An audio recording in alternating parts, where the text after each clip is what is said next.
پیدائش 18واں باب۔ پھر خداوند ممرے کے بلوتوں میں اسے نظر آیا، اور وہ دن کو گرمی کے وقت اپنے خیمہ کے دروازے پر بیٹھا تھا، اور اس نے اپنی آنکھیں اٹھا کر نظر کی، اور کیا دیکھتا ہے کہ 3 مرد اس کے سامنے کھڑے ہیں۔ وہ ان کو دیکھ کر خیمہ کے دروازے سے ان سے ملنے کو دوڑا اور زمین تک جھکا اور کہنے لگا کہ اے میرے خداوند، اگر مجھ پر آپ نے کرم کی نظر کی ہے تو اپنے خادم کے پاس سے چلے نہ جائیں، بلکہ تھوڑا سا پانی لایا جائے اور آپ اپنے پاؤں دھو کر اس درخت کے نیچے آرام کریں۔ میں کچھ روٹی لاتا ہوں، آپ تازہ دم ہو جائیں، تب آگے بڑھیں، کیونکہ آپ اس لیے اپنے خادم کے یہاں آئے ہیں۔ انہوں نے کہا، جیسا تو نے کہا ہے ویسا ہی کر۔ اور ابراہیم ڈیرے میں سارا کے پاس دوڑا گیا اور کہا کہ 3 پیمانہ باریک آٹا جلد لے اور اسے گوندھ کر پھلکے بنا۔ اور ابراہیم گلہ کی طرف دوڑا اور ایک موٹا تازہ بچڑا لا کر ایک جوان کو دیا، اور اس نے جلدی جلدی اسے تیار کیا۔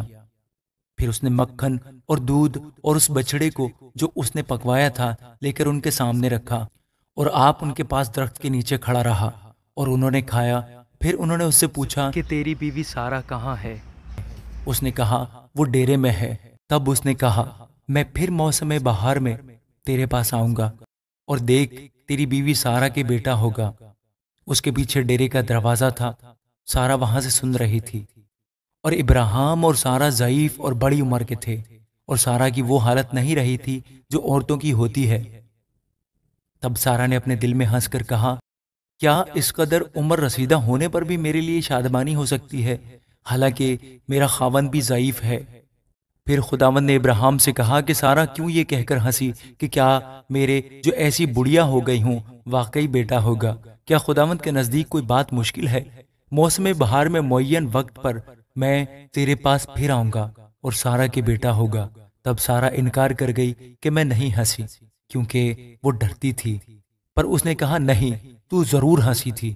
تب وہ مرد وہاں سے اٹھے اور انہوں نے سدوم کا رخ کیا، اور ابراہیم ان کو رخصت کرنے کو ان کے ساتھ ہو لیا۔ اور خداوند نے کہا، جو کچھ میں کرنے کو ہوں کیا اسے ابراہیم سے پوشیدہ رکھوں؟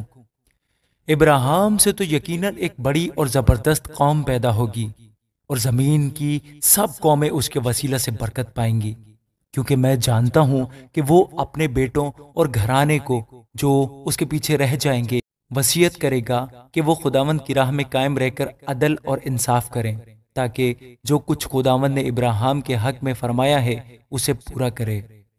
پھر خداوند نے فرمایا، چونکہ سدوم اور عمورہ کا شور بڑھ گیا اور ان کا جرم نہایت سنگین ہو گیا ہے، اس لیے میں اب جا کر دیکھوں گا کہ کیا انہوں نے سراسر ویسا ہی کیا ہے جیسا شور میرے کان تک پہنچا ہے۔ اگر نہیں کیا تو میں معلوم کر لوں گا۔ سو وہ مرد وہاں سے مڑے اور سدوم کی طرف چلے، پر ابراہیم خداوند کے حضور کھڑا ہی رہا۔ تب ابراہیم نے نزدیک جا کر کہا، کیا تو نیک کو بد کے ساتھ ہلاک کرے گا؟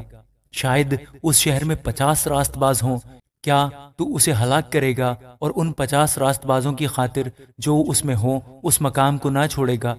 ایسا کرنا تجھ سے بعید ہے کہ نیک کو بد کے ساتھ مار ڈالے اور نیک بد کے برابر ہو جائیں۔ یہ تجھ سے بعید ہے۔ کیا تمام دنیا کا انصاف کرنے والا انصاف نہ کرے گا؟ اور خداوند نے فرمایا کہ اگر مجھے سدوم میں شہر کے اندر 50 راست باز ملیں تو میں ان کی خاطر اس مقام کو چھوڑ دوں گا۔ تب ابراہیم نے جواب دیا اور کہا کہ دیکھیے، میں نے خداوند سے بات کرنے کی جرت کی، اگرچہ میں خاک اور راکھ ہوں، شاید 50 راست بازوں میں 5 کم ہوں۔ کیا ان 5 کی کمی کے سبب سے تو تمام شہر کو نیست کرے گا؟